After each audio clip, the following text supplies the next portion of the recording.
Amém, gente? Quero agradecer ao pastor David pelas palavras, né?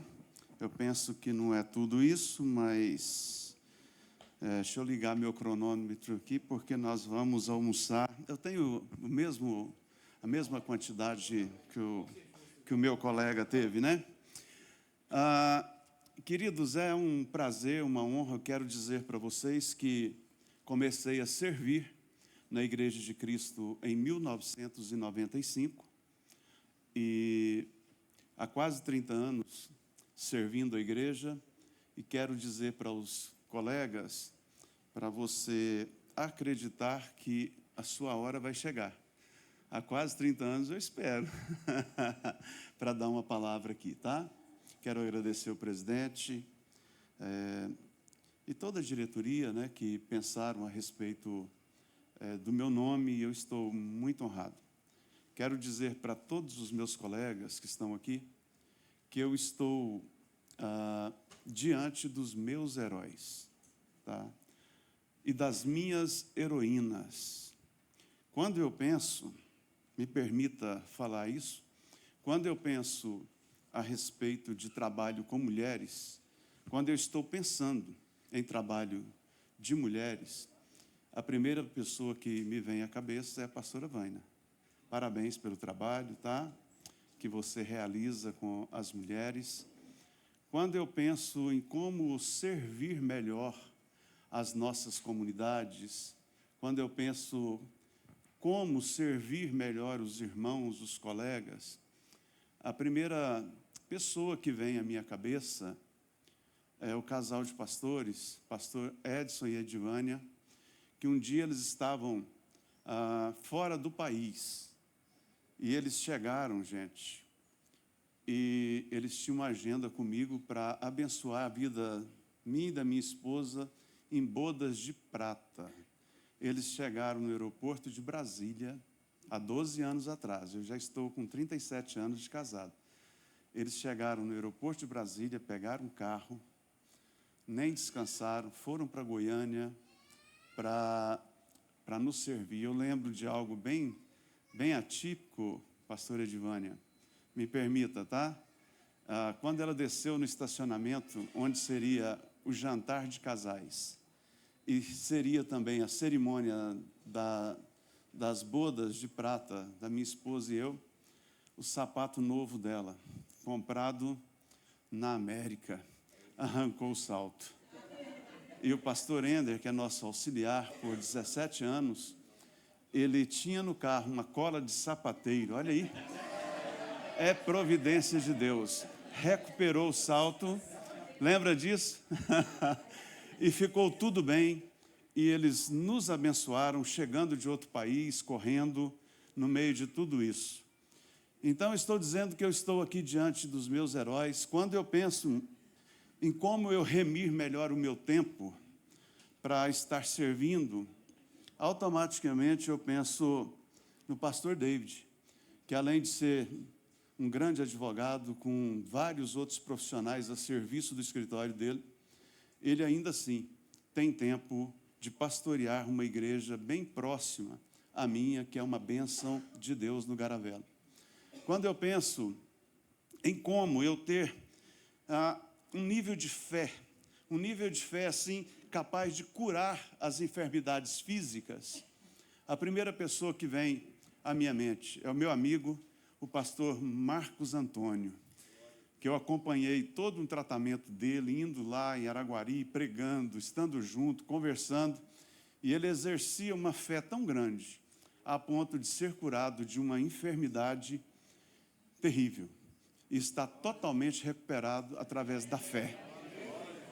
Quando eu penso em esposa, mulher de Deus, mãe de filhos biológicos, mãe de filhos espirituais, a primeira pessoa que me vem à cabeça é a pastora Sandra Ducas, minha esposa, uma grande mãe. Nós temos 3 filhos, 3 nora, e eu estou enjoado hoje, porque eu vou ser avô.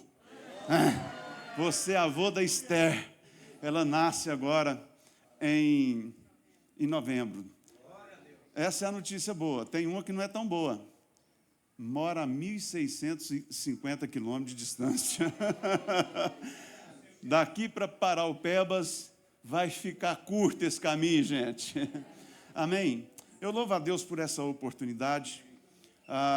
Mas ainda falando dos meus heróis, todas as vezes que eu penso em missão transcultural, só o pastor Geraldo Borges vem à minha cabeça. Que Deus te abençoe, tá? Agora, quando eu penso em coragem, aí eu já vejo meu amigo, meu vizinho de igreja, o pastor Agostinho. A coragem dele me constrange, porque ele assume o concílio numa forma corajosa, após uma grande... Não sei como é que eu coloco. Será que seria a grande perda que nós tivemos? E ele assume com muita coragem. Eu tenho feito algumas viagens com ele, e cheio de projeto. Então, que Deus abençoe. Quero agradecer Bispo Leandro, que está comigo, da cidade de Itaberaí, Marcelo e Luciana, que está comigo também, pastor Efraim, pastor Andréia, que faz parte das igrejas que nós caminhamos juntos, e a minha esposa, que já foi citada aqui. Tá bom, gente? Amém. Graças a Deus. Queridos, eu estava pensando a respeito de algo para compartilhar com vocês. Então, eu tomei uma decisão de escrever uma reflexão para a minha vida pastoral. E eu escrevi especialmente para esse dia, coisa muito simples, né? Sou um homem da roça, coisa muito simples. E então eu pensei, eu escrevi essa reflexão para mim, mas eu quero compartilhar com os meus colegas que estão aqui nessa manhã. Como eu fui apresentado, eu sou Mosair Ducas, pela misericórdia de Deus, pastor da Igreja de Cristo no Jardim Presidente. Só tem um problema, eu estou no meio de 3 profetas maiores. O David está pertinho de mim, Agostinho está pertinho de mim, ainda tem a igreja do Faisalville, né, do saudoso pastor Verlane, que partiu para a eternidade, que está bem próximo de mim. Então, eu estou ali no meio dos profetas maiores, mas Deus vai tendo misericórdia, tá, gente? É uma região muito próspera para o Evangelho do Senhor Jesus. O tema dessa manhã, gente, eu gostaria que você anotasse, ou não, ou prestasse apenas atenção, para mim já está bom. O tema é pilares que ajudam a sustentar o chamado. Pilares que ajudam a sustentar o chamado. Ontem, pastor João Márcio brincava comigo dizendo o seguinte, antes de começar todas as ministrações aqui, ele disse, Mosair, será que vai ser todo mundo no livro de Efésios esse ano, que nem o ano passado? Mas vai ser, até agora, tudo no Gênesis. Quando o Luiz Carlos pega a palavra ontem e já começa a citar Gênesis aqui, falei, Jesus amado, o que vai sobrar para mim? Gênesis capítulo 1, versículo 31, apenas a primeira parte desse versículo. A palavra do Senhor diz assim, Deus viu tudo o que havia feito, e eis que era muito bom. E eu quero conversar um pouquinho, depois tem outros textos que eu quero também apresentar para os irmãos. E eu quero conversar um pouco sobre pilares que ajudam a sustentar o chamado. Sabe, irmãos, eu tenho dedicado parte dos meus dias a estudar essa coisa tão maravilhosa e complexa que chamamos de ministério ou simplesmente chamamos de chamado. Eis que quando eu estudo surgem algumas perguntas. Todas as vezes que eu estou estudando a respeito de chamado, pesquisando sobre isso, surgem algumas perguntas, e eu compartilho com vocês algumas perguntas que surgem quando eu estou estudando sobre chamado, porque o tema é pilares que sustentam o chamado. E as perguntas que surgem muitas vezes é assim, por que uns continuam e outros param? Por que uns começam e não terminam? E por que alguns que têm o chamado não o executam? Você conhece alguém assim? Começa muito bem, não termina. Você conhece pessoas que têm um chamado incrível, que só de você olhar para ele, você já tem certeza, mas ele não executa o chamado que Deus tem feito para ele. Então, quando eu estou estudando a respeito de chamado, surgem essas perguntas na minha vida. Pensando assim, eu chego à seguinte conclusão: seria alguns super-homens, super-heróis e outros não? Seria algumas mulheres maravilha e outras não? Por que é que alguns prosseguem e outros fracassam? Será que é falta de espiritualidade, falta de vida com Deus? São perguntas que surgem quando eu estou pensando a respeito de chamado. Eu tive o privilégio, que também os meus filhos tiveram. Tenho 3 filhos, 3 noras, como eu já disse. Eu tive um grande privilégio. Estou com 59 anos. De 59 anos atrás, quando eu nasci, em 1964, eu já nasci num lar cristão. Os meus pais foram, como que eu vou colocar aqui? Foram fundadores de igrejas na zona rural. E eu tive esse grande privilégio de nascer num lar cristão. Os meus filhos todos tiveram esse privilégio. E nessa toda a minha vida, observando a respeito de chamado, eu cheguei à seguinte conclusão: tem pessoas que é cheio de Deus, mas não consegue conduzir o chamado que Deus tem para a vida daquela pessoa. Desistem, param, retrocedem. E eu estou cheio de perguntas a respeito desse assunto. Mas, para ganhar tempo, eu entro no primeiro pilar. Eu posso enviar um PDF, não sei se você vai interessar, mas eu posso, tá?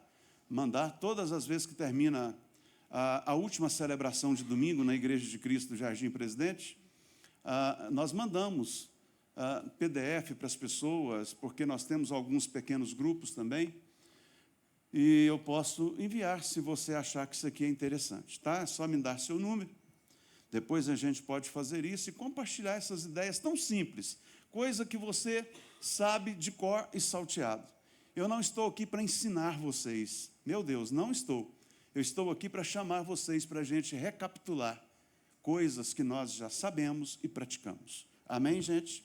O primeiro pilar que ajuda a sustentar o meu chamado, eu quero colocar na primeira pessoa isso, tá? Para eu não ser pretensioso de querer apontar ministério dos meus colegas aqui, que são os meus professores. Primeiro pilar que ajuda a sustentar o meu chamado é: permita-se aplaudir, ou se auto-aplaudir de vez em quando. Pastor, mas isso não é pecado, não? É pecado quando você vive dos aplausos dos outros.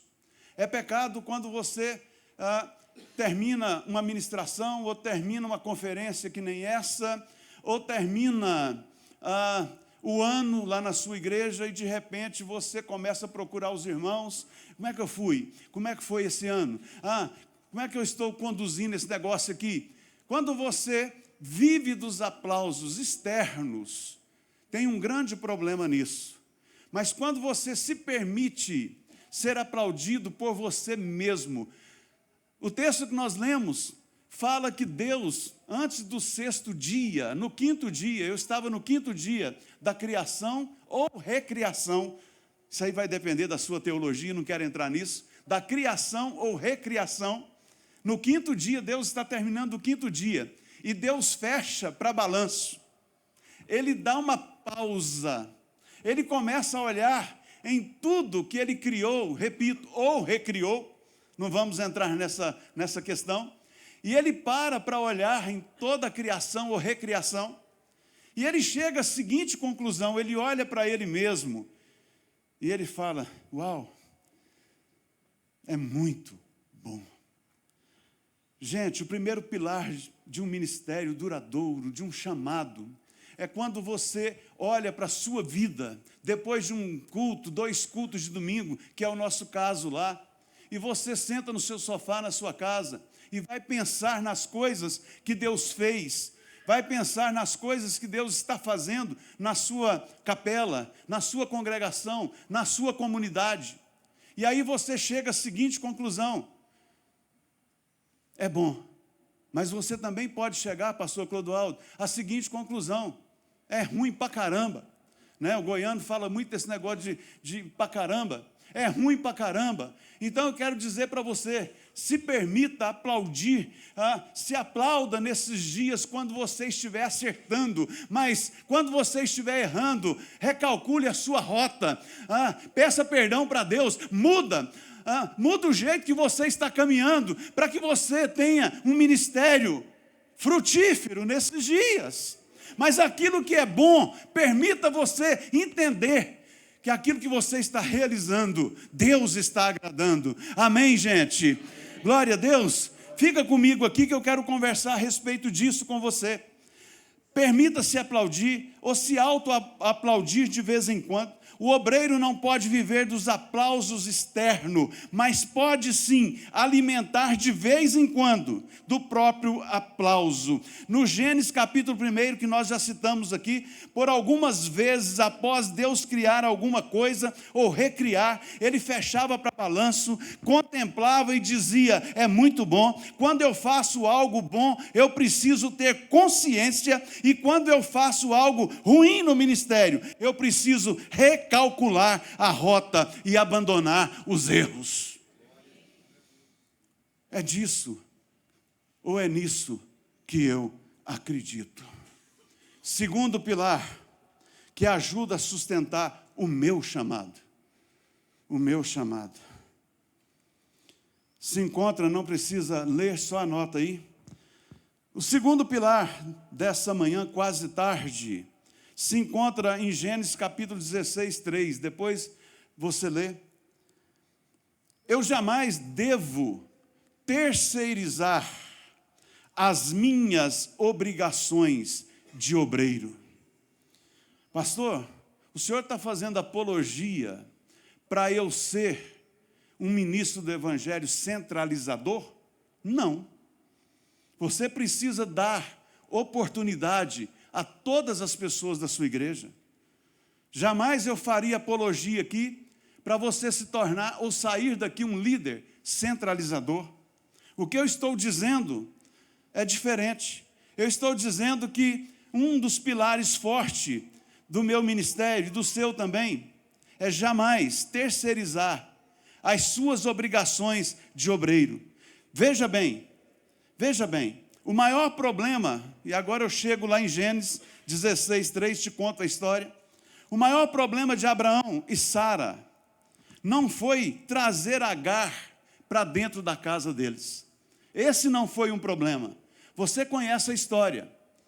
Abraão e Agar busca, não sei que jeito que Abraão e Sara, eu não sei se eles buscaram, não sei como é que foi. Eu só sei que eles receberam na casa deles uma mulher chamada Agar, uma egípcia.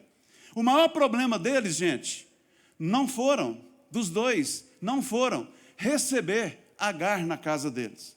O maior problema de Abraão e Sara foi colocar Agar para gerar no lugar de Sara. Eles terceirizou aquilo que era uma promessa de Deus para a vida particular deles, para a vida, para o chamado deles. E quando eles terceirizam, pega aquela mulher e põe para gerar no lugar de Sara, se instalou uma grande confusão no meio daquela família. Nós, como obreiros do Senhor, nós devemos sim repartir no seio da igreja funções para todo mundo, mas aquilo que é minha função de exercer como sacerdote, como líder da igreja local, como pastor daquela comunidade, eu preciso chamar para mim aquela responsabilidade e executar, porque Deus está vendo e os irmãos estão de olho também em você. Nós não podemos terceirizar aquilo que faz parte do meu chamado. Amém, gente? Amém ou não? Deixa eu continuar mais um pouquinho nesse número 2 aqui. Eu estava dizendo que o maior problema de Abraão e Sara não foi trazer Agar para casa, o problema foi Sara colocá-la para gerar em seu lugar. Não terceirize o que é para você fazer. Nenhuma visão, irmãos. Não importa a visão que a sua igreja caminha. Não estou aqui para falar de visão. Nenhuma visão, nenhuma ferramenta irá funcionar se nós colocarmos pessoas para fazer. Deus está procurando pastor e pastora que vive no meio das ovelhas. Amém, gente? Deus está procurando pastor com posição de servo. Eu quero dar a vocês duas razões para vocês se tornarem pastor servo. Duas razões. Anota aí, duas razões para você se tornar um pastor servo. Primeira razão, o título de servo, independente, deixa eu colocar diferente. O título de servo é o único título que irá permanecer com você, mesmo quando você estiver no céu.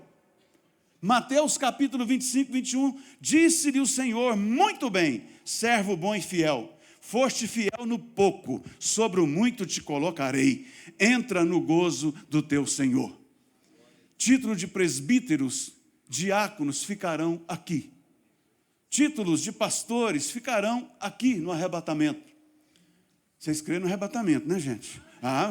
Amém. Ficarão tudo aqui. Apóstolos, bispos e etc. e tal, ficarão aqui. Mas o título de servo, você vai entrar na eternidade possuindo ele, se você tiver sido servo da sua comunidade aqui na terra.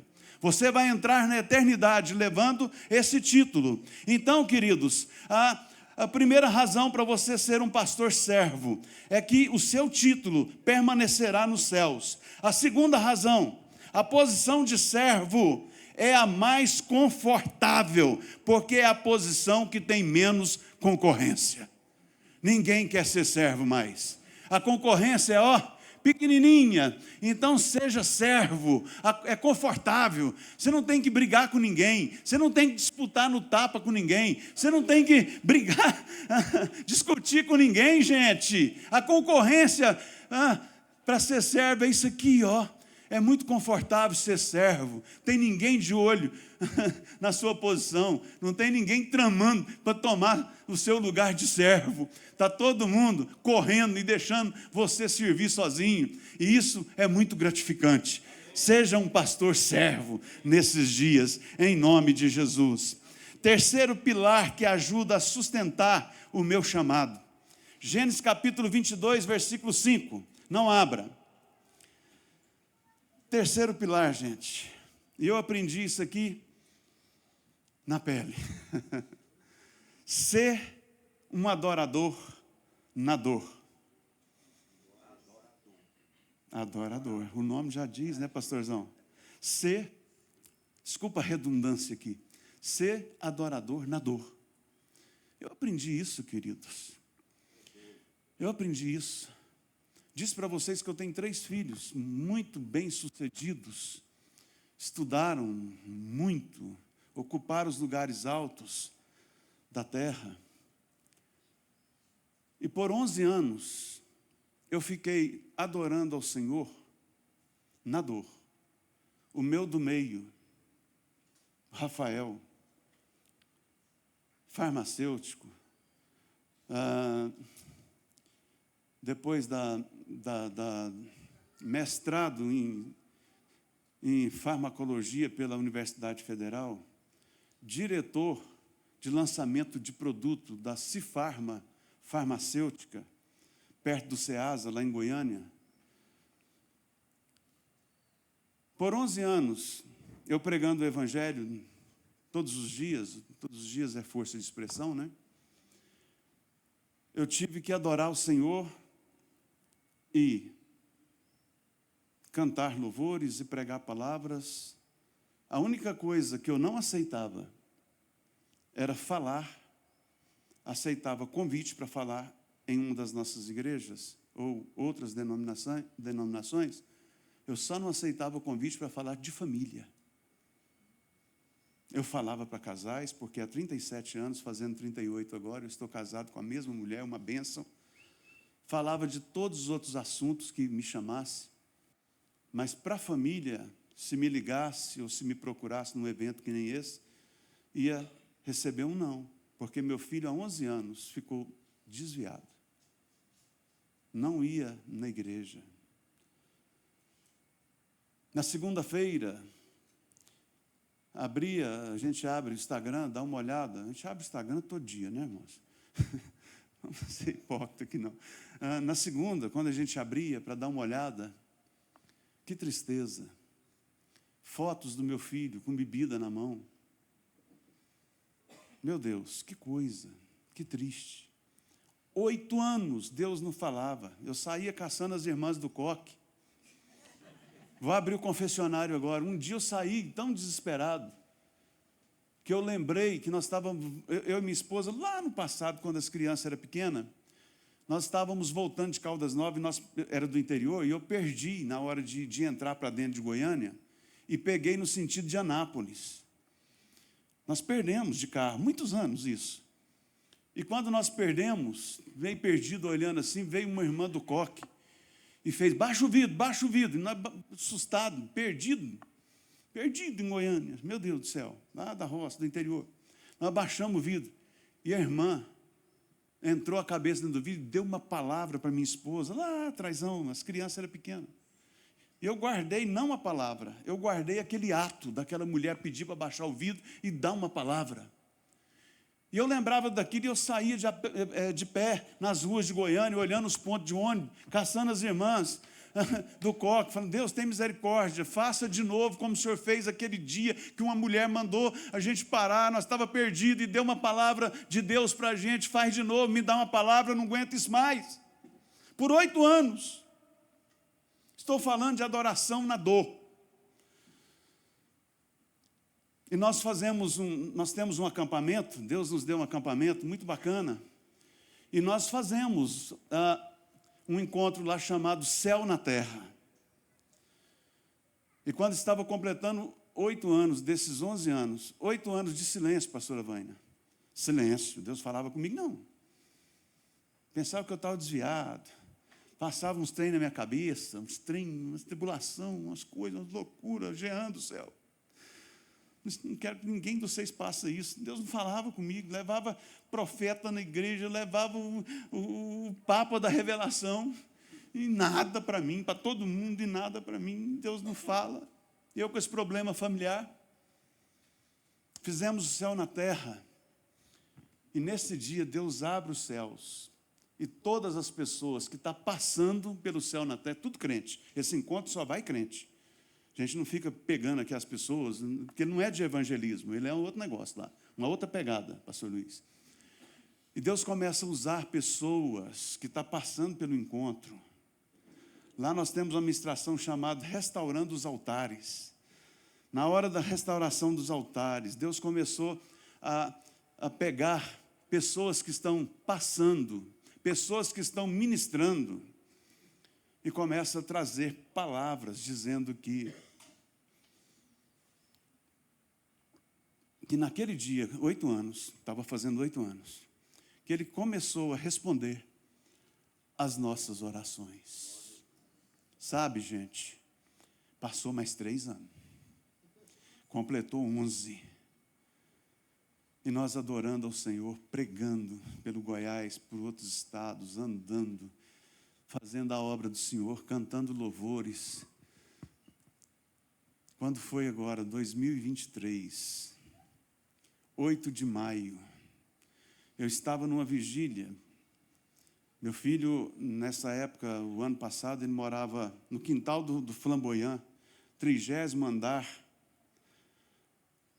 Parece que o trem até balançava quando você subia lá, 30º andar, que trem, eu moro no 14, já acho alto demais.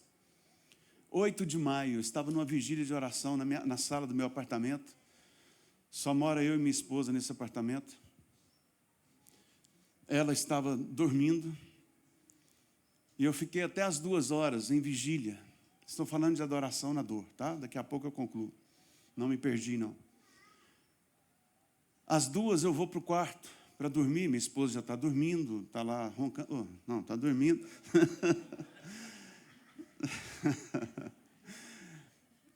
Eu deito, demoro tipo 20 minutos para pegar no sono, eu penso. Lá para as 3h30, meu celular começa a tocar e eu não vejo. Tinha acabado de dormir. O da minha esposa começa a tocar também, ela acorda. E eu escuto falando o nome do meu filho. Ah, irmãos, você acordar depois dos 40 minutos que você dormiu, ouvindo a voz do filho, de madrugada, que não está servindo ao Senhor, irmão, vocês não sabem o que é isso, não. Passa tudo pela sua cabeça. Primeiro, você acorda, você não sabe onde você está. Eu não sabia onde eu estava. Eu não sabia, literalmente, que eu estava dentro do meu quarto. Fui procurar uma roupa que dava para sair para a rua. Eu não conseguia colocar a roupa de sair para a rua. Tamanho era o desespero. E já pega aquele telefone e ele, pai, eu não estou bêbado. Mas está acontecendo um trem aqui, Satanás está aparecendo aqui, tem um amigo meu aqui dentro, Deus das 9h da noite, esse menino está tentando pular do 30º andar, vai acabar com a minha carreira, vai acabar com a minha vida. E o demônio está falando na boca dele, no nome do Senhor, falando assim, chama o Mosair, chama o Mosair. Em Deus das 9h, o capeta mandando chamar eu, irmão. Você está doido? Capeta sabia até meu nome. Está igual aquela história dos filhos de Cefas. Conheço Deus, não sei de quem, né? E vocês, são quem? Irmãos, viajei esse Brasil na época do G12, ministrando libertação para tudo quanto é lado. Nunca tive receio disso. Nesse momento, um pavor noturno tomou conta da minha vida. E eu só fui porque era o meu filho. Entrei no meu carro, peguei uma avenida chamada, eu moro ali perto da T9, perto do Carrefour da T9, caí na T63 que liga lá no Flamboyant. No caminho, irmãos, o terror noturno, o inferno, baixou dentro desse carro. Eu queria voltar, pastor Valdiberto, eu queria voltar correndo, eu quase manobrei esse carro, voltei para casa, pavor noturno. Cheguei lá, irmão, que situação. Deus das 9h, uma luta corpórea. As impressões digital do meu filho já estava tudo na roupa e no corpo daquele camarada, de tanto segurar ele e ele tentando pular do 30º andar. Mas naquela madrugada, 8 de maio, Deus entrou na vida do meu filho. Nós expulsamos o demônio daquele rapaz, o demônio saiu, o rapaz dormiu, meu filho continuou acordado, o dia já ia amanhecer para ir para o trabalho.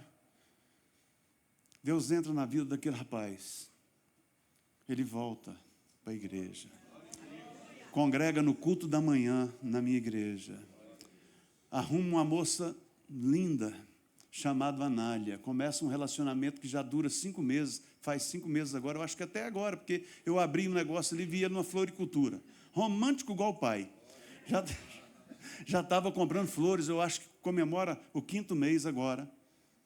Por que eu estou te falando isso? Porque nos 11 anos, por várias vezes, irmãos, me ouça, pastor Clodoaldo, Deus te abençoe, tinha um sonho de pregar com você me ouvindo, meu irmão, ainda bem que você chegou. Por 11 anos, muitas vezes eu pensei, tem que parar com isso, eu não sou exemplo de família. Mas nós continuávamos vindo nas atualizações, nós continuávamos vindo nas convenções, nós continuávamos fazendo a obra do Senhor acontecer. E eu estou falando exatamente disso, eu quero ilustrar para vocês, Gênesis capítulo 22, versículo 5, conta uma história que eu aprendo muito com Abraão. Abraão nos ensina isso muito bem, de ser um adorador na dor. A primeira vez que a palavra adoração aparece na Bíblia foi exatamente no momento em que o pai da fé, Abraão, estava indo sacrificar o filho. A Bíblia diz que ele estava andando caminho de 3 dias cabisbaixo. Ele só conseguia pensar no pedido que Deus fizera a ele, quando de repente ele ergue os olhos e vê o monte e diz... Ele olha para os funcionários e diz assim, vocês ficam aqui embaixo. Ele fala até para o jumento, deixa o jumento aqui embaixo também. Eu e o menino iremos lá em cima adorar. A primeira vez que aparece a palavra adoração na Bíblia, nesse sentido literal da palavra. E ele dá as ordens para os funcionários, pede para os animais ficar ali embaixo. E ele libera uma palavra no momento de dor, no momento de quase luto. E ele libera uma palavra dizendo o seguinte: eu e o menino, olha a fé desse homem.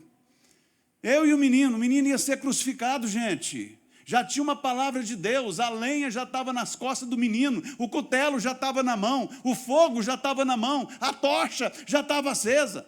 O sacrifício estava praticamente, os elementos do sacrifício estavam todo preparado. E ele libera uma palavra dizendo: vocês ficam aqui, ó. Eu e o menino, nós vamos lá em cima adorar. E depois de ter adorado, nós voltaremos. Repalaias, tchemanamananá, nós voltaremos. Aquela adoração da dor, do luto. Mudou decretos. Mudou um decreto de morte. Mudou um decreto de pai assassinando o filho. Mudou um decreto de luto. Aquela palavra de adoração na dor. Com muito respeito que eu tenho por vocês, está na hora da gente levantar um altar de adoração sem violão, sem violino, sem guitarra. Sou contra isso aqui não, irmão. Minha igreja tem umas luzes assim, ó, e o negócio pega lá, é do arrepio o negócio lá. Mas está na hora, gente, de levantarmos um altar de oração sem violão, sem violino, sem teclado, sem bateria. O que mais que tem nas igrejas? Sem carrom. Está na hora, querido, do pastor, da pastora, entrar nesse nível de adoração, mesmo quando os instrumentos não estão tocando, mesmo quando a esposa ou o esposo já está dormindo, você levanta no momento da dor, daquele problema que só você conhece, que só você vive, que só você sente, e entrar na presença do Todo-Poderoso para mudar os decretos de morte que têm vindo sobre as nossas comunidades, sobre as nossas famílias. Deus está levantando adoradores no momento da dor, e a adoração na dor, eu repito, ela quebra decretos de morte, ela prepara o cordeiro para entrar no lugar do Isaac. O cordeiro aparece preso pelo chifre numa árvore, mas ninguém mais morre, ninguém precisa mais morrer, porque o adorador, ele quebra esses decretos de morte espiritual, de morte física, de morte financeira, de morte de qualquer natureza. Vai por mim, funciona. Sabe, gente, essa frase desse homem foi muito forte. Vocês ficam, e eu e o moço iremos lá em cima adorar. E depois voltaremos no plural. Adoração na morte, no luto. Adoração sem instrumento. Adoração, gente, sem plateia. Adoração sem crente observando. Adoração que muda decreto de morte e traz o cordeiro para nos socorrer. Sabe, começa a aceitar os nãos de Deus nesses dias. Existem muitas portas fechadas diante do nosso ministério, que são verdadeiros livramentos. Começa a aceitar os nãos de Deus, gente. Nós pastores somos muito arrogantes. A gente quer ir rebentando tudo no peito, com aquela máxima: Deus mandou, Deus me revelou. Não, para um pouco com esse trem. Aprenda a receber os nãos de Deus na sua vida ministerial. Os nãos de Deus podem nos livrar de muitos problemas. É necessário, como obreiros, observar os nãos de Deus. Presta atenção, um dia Deus disse para Eva: não comer do fruto. Um dia Deus disse para a mulher de Ló: não olhar para trás.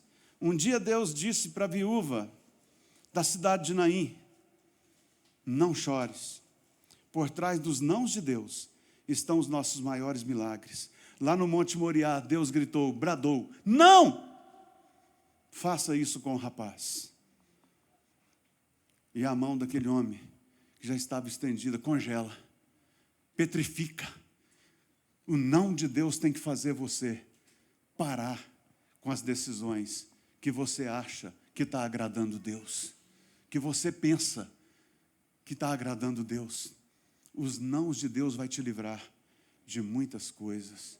Quando Deus brada, a Bíblia, a versão que eu estava lendo antes de escrever isso aqui, diz que Deus bradou: não faça isso com esse rapaz. A mão parou na hora, queridos. Obediência para fazer, mas também obediência para parar de fazer. Nós temos que entender esse princípio. Obediência para ir, mas obediência para voltar se for preciso. Para voltar. Aquilo que hoje é bacana para o seu ministério, amanhã Deus pode te travar e te dar uma outra direção, meu irmão. Sim ou não? Então tenha obediência para ouvir os nãos de Deus, porque eles livrarão os obreiros que estão aqui de muitos problemas, em nome de Jesus. Quarto pilar que ajuda a sustentar o meu chamado. Meu Deus, bem que o pastor Luiz falou, que o trem aqui passa rapidão aqui, ó. Quarto pilar, estou terminando. Quarto pilar que ajuda a sustentar o meu chamado. Números capítulo 13. Versículo, depois você procura. Eu preciso, presta atenção, quarto pilar. Eu preciso enxergar. Meu Deus, vão pensar que eu estou fazendo heresia. Eu preciso enxergar os gigantes como aliados e não como inimigos. Sabe, gente, enquanto o povo hebreu caminhava no deserto, andando em círculo, enquanto eles estavam caminhando, e tinha uma promessa da terra prometida na vida deles, tinha a promessa de uma terra que mana ou manava leite e mel. Enquanto eles caminhavam com essa promessa no coração, na mente, que eles iriam possuir uma terra que manava leite e mel, eles iriam tomar posse de pomares que eles não plantaram. Enquanto tinha uma promessa que eles iriam ocupar casas que eles não construíram. Enquanto eles estavam com a promessa no coração e na mente, rodando pelo deserto, a Bíblia diz que lá na terra prometida tinha gigantes. Esses gigantes descendentes de Anak. 10 espias falaram deles de uma forma faraônica, ampliada, amplificada. 2 não deu moral para eles. Enquanto o povo de Deus andava no deserto, guardando as promessas de Deus, os gigantes estavam na terra prometida, os descendentes de Anak. Eles não estavam apenas tocando terror. Eles estavam trabalhando para aquele povo que estava no deserto receber o melhor de Deus na terra prometida. Eles estavam lá procriando, dando cria, continuava crescendo em número. Cruzava, desculpa a expressão, uma gigantona com um gigantão e nascia um menino mais gigante ainda. Enquanto o povo estava andando, os gigantes estavam lá na terra prometida. Gigantes não podem nos assustar, porque Deus pode usar os gigantes que estão diante do seu ministério para preparar a terra prometida para você. Esses gigantes que estavam lá proliferando, eles estavam construindo casa, plantando pomar, adubando pomar, usando irrigação no pomar, colocando o que mais? Toda a tecnologia no pomar, até os cachos de uva, gastar 2 pessoas para carregar. Eles estavam trabalhando na Embrapa da terra prometida, fazendo experiências. O cacho de uva era desse tamanho. Os gigantes falavam assim: um gigante do meu tamanho com um cachinho de uva desse, eu vou desenvolver um caixão de uva. Aleluia. e fazia um cacho enorme de uva. E eles não sabiam que eles estavam trabalhando para os hebreus, para o povo de Deus, entrar na terra prometida e pegar tudo pronto. Os gigantes que se levantaram diante de você, do seu ministério, da sua família, está prestando um favor para você, está trabalhando, está preparando a terra prometida, está preparando para as promessas de Deus se cumprir na sua vida. A promessa de Deus era: vocês irão receber casas que vocês não construíram, vocês irão receber pomares que vocês não plantaram. Os gigantes estavam lá. Para de dar moral para gigante, para de olhar para pessoas que estão atrapalhando o seu ministério, para de olhar para a circunstância que se levanta diante de você. O maior está em você, o Deus grandão está em você, o Deus de Israel está em você. Para de andar para os gigantes, olhar para gigante. Muitas vezes eles nem existem, mas se eles existirem, Deus botou eles de empregado seu, e eles estão lá preparando para você entrar nas promessas de Deus. Deus está preparando um lugar para você, e tem alguém fazendo isso para você entrar na terra prometida. Amém? Eu preciso enxergar os gigantes como aliados e não como inimigos. Enquanto os hebreus, estou repetindo, estavam no deserto peregrinando, os gigantes viviam e procriavam na terra da promessa, na terra que manava leite e mel. Enquanto os hebreus andavam em círculo no deserto, os descendentes de Anak plantavam e cuidavam dos pomares na terra prometida. Enquanto os hebreus andavam no deserto sem rumo, os gigantes construíam casa na terra prometida. Gigantes é importante, não despreze os gigantes. Os filhos de Anak são necessários, os Golias te promove. Amém, gente? Meu Deus. 2 espias, Josué e Caleb, entenderam o mistério. 10 deles não entenderam o mistério. Me permita dar um conselho para os colegas. Nem posso fazer isso, meu Deus, vocês são meus professores, mas me permita deixar um conselho para vocês. Estou dizendo que 2 entenderam o mistério, 10 não entendeu nada. Me permita deixar um conselho para os irmãos e para as irmãs. Cuidado, quando for compartilhar a visão que Deus te deu com quem é cego.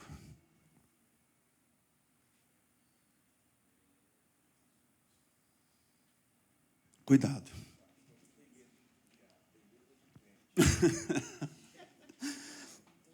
Quinto pilar que ajuda a sustentar o meu chamado, João capítulo 5. Falei tudo isso para chegar nesse quinto pilar. Falei tudo isso para chegar aqui agora, então eu quero que você dobre a sua atenção, por favor. Quinto pilar que ajuda a sustentar o meu chamado, João capítulo 5.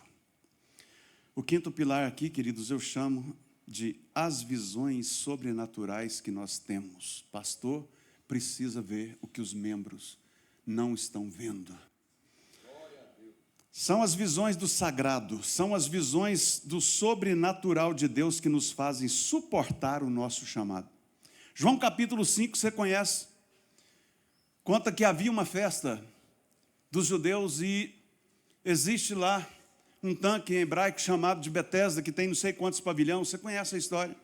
E num desses pavilhões existia uma piscina, e lá ficava uma multidão de cegos, paralíticos, coxos.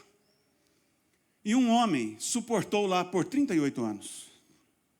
Estou dizendo que as visões do sobrenatural vai ajudar você a suportar o tempo do seu ministério que Deus já determinou.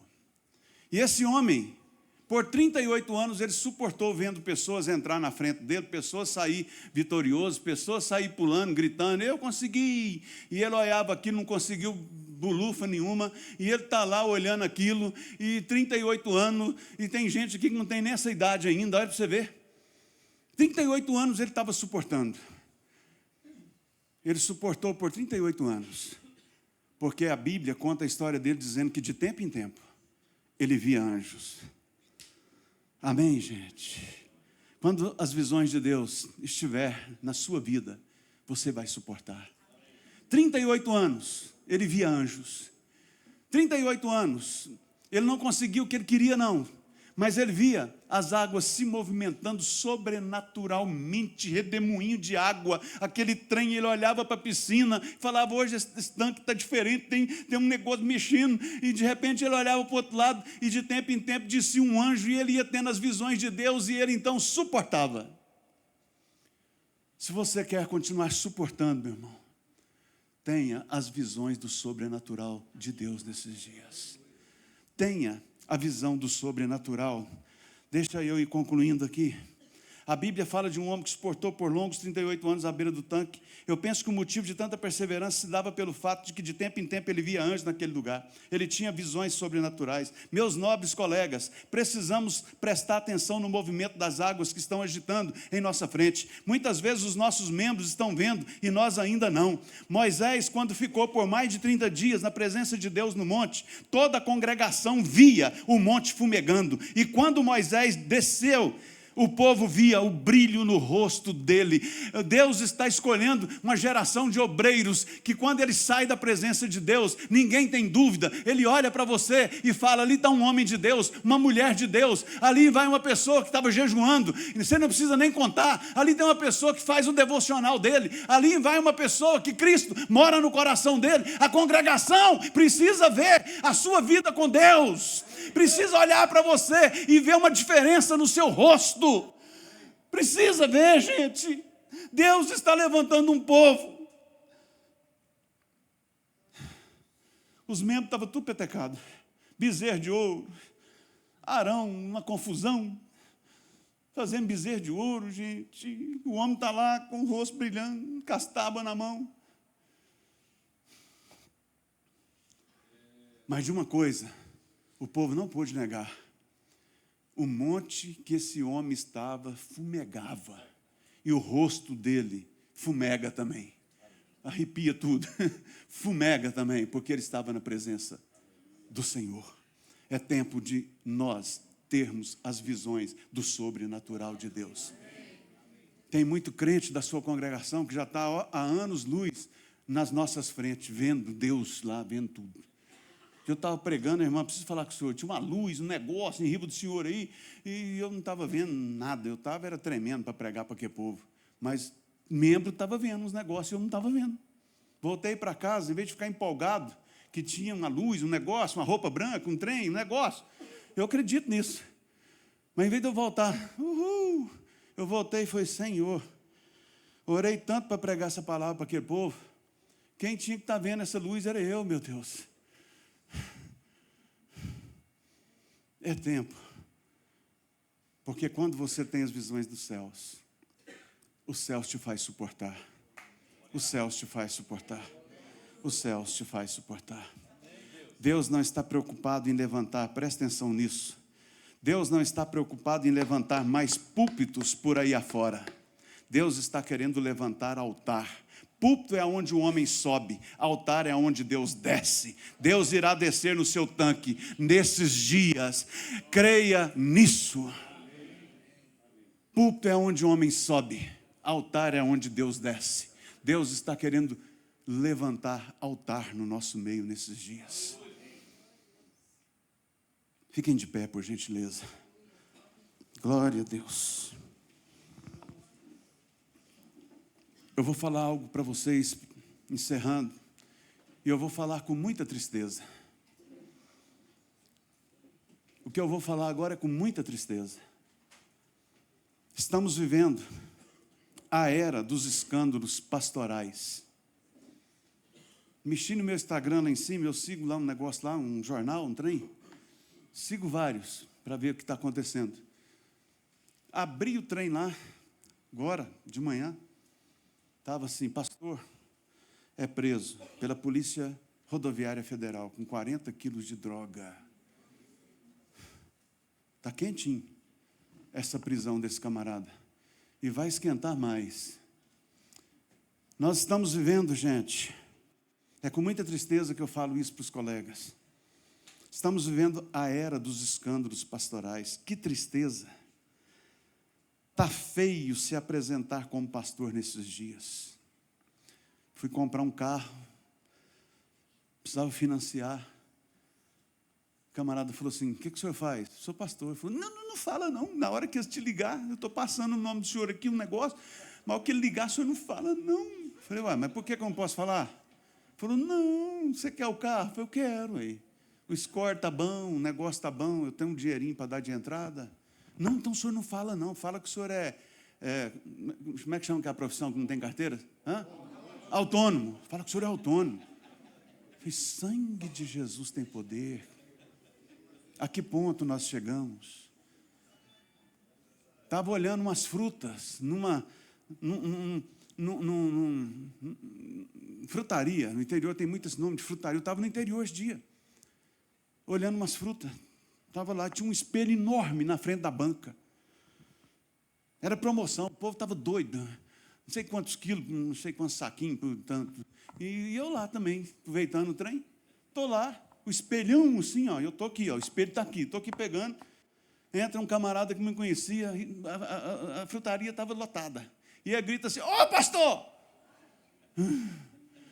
Eu não virei não, irmãos, eu olhei pelo vidro. Todo mundo parou de pegar as frutas e fez assim.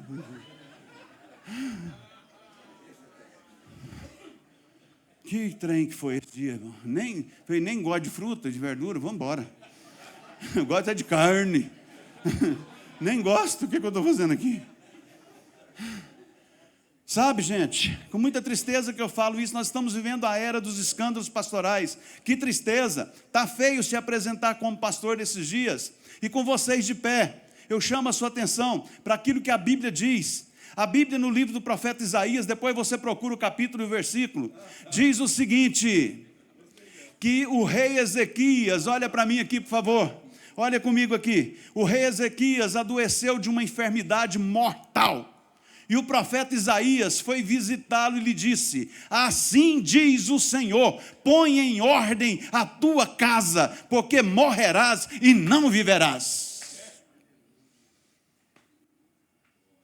Abra um parênteses aqui. Eu acredito que nós temos pastores, nós temos 3 casas. Eu acredito, irmão. Depois vocês limpam esses trem aí, tudo e põe isso lá não, mão do som, esses trem que eu estou. Eu acredito que nós pastores temos 3 casas. O nosso lar, amém, gente? Amém.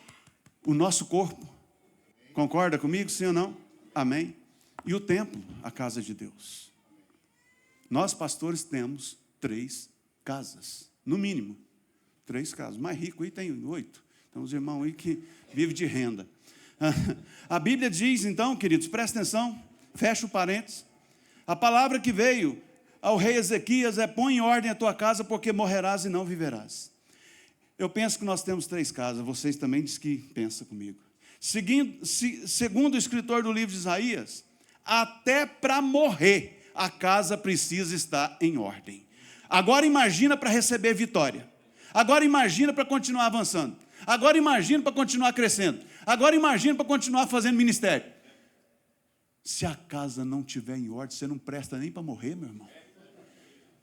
Põe a casa em ordem nesses dias. Nós temos 3 casas. Põe a igreja em ordem, põe o seu lar em ordem, põe o seu corpo em ordem. Porque nem para morrer, se a casa não estiver em ordem, não dá certo. Quanto mais para crescer, quanto mais para viver, quanto mais para prosperar, quanto mais para avançar em vitória. Põe a casa em ordem, gente. Põe a casa em ordem nesses dias. Põe a casa em ordem. E eu convido a todos a viver por essas regras que eu vou pontuar agora, fechando. Eu convido todos que estão aqui a viver por essas regras que eu termino pontuando. Errou, assuma. Pecou, peça perdão. Foi magoado, perdoe. Falhou, tente novamente.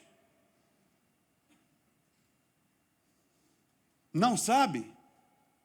Aprenda. Ninguém nasceu sabendo. Ama alguém? Diga isso. Eu amo tanto, mas não tenho coragem de falar. Fala, irmão. Chega naqueles irmãos da sua igreja, fala.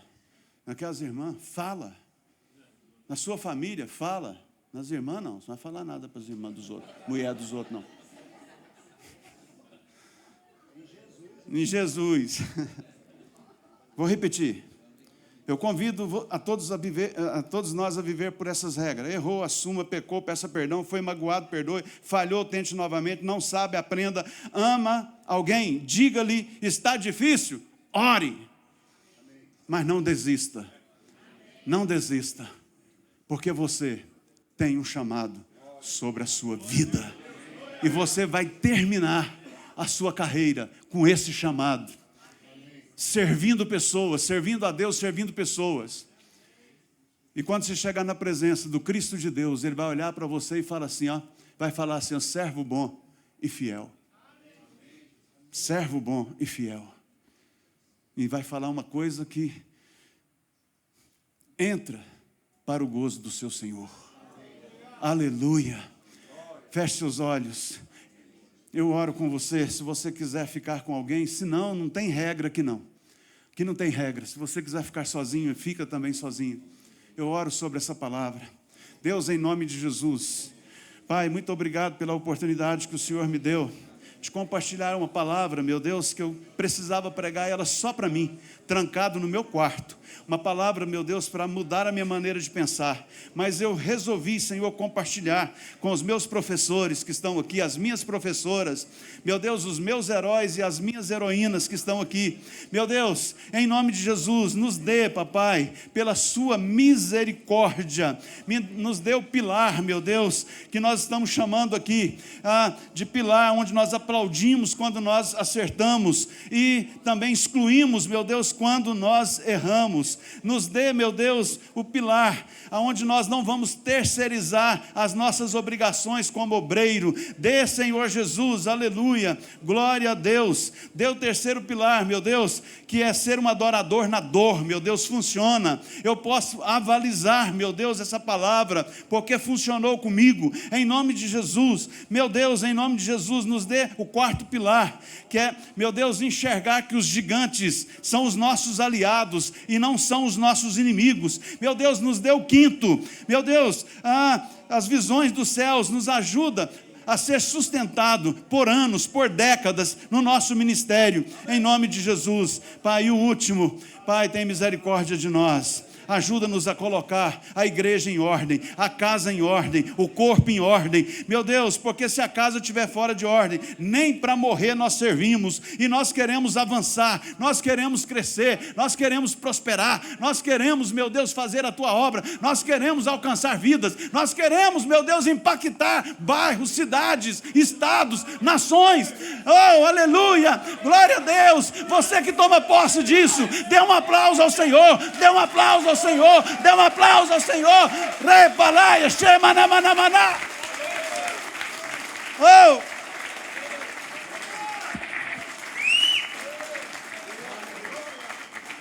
Que Deus abençoe as suas 3 casas, em nome de Jesus. Obrigado pela atenção.